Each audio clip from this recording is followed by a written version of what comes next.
maak ik een wandeling rond het Gelderse Leur. Het is een van de kleinste plaatsen in het land van Maas en Waal en heeft een beschermd dorpsgezicht. Veel woningen, hoofdzakelijk boerderijen, zijn dan ook beschermd monument. De hervormde kerk van Leur is een 13e-eeuwse aan Maria gewijde kerk. In 1311 kwam zij in bezit van een kloosterkamp en werd moederkerk van omliggende dorpen. Na plundering in 1566 werd zij hervormd. Sinds 1976 beheerd door de stichting Oude Gelderse Kerken.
Huis de Leur is een historische buitenplaats uit 1778.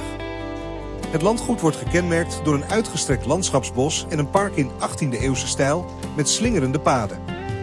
De combinatie van bospercelen, graslanden en historische tuinaanleg geeft het gebied een rustig, natuurlijk karakter dat sinds de aanleg grotendeels behouden is gebleven.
De Hernessen molen is een beltkorenmolen en belt verwijst naar de aardewal die als een soort berg na het bouwen tegen de molen gestort is om bij de wieken te kunnen komen.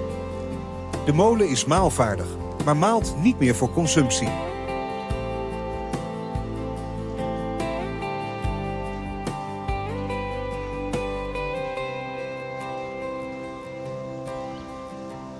Het Hernessenbos is een gevarieerd loofbos, gelegen op oude rivierduinen in het Gelderse rivierengebied.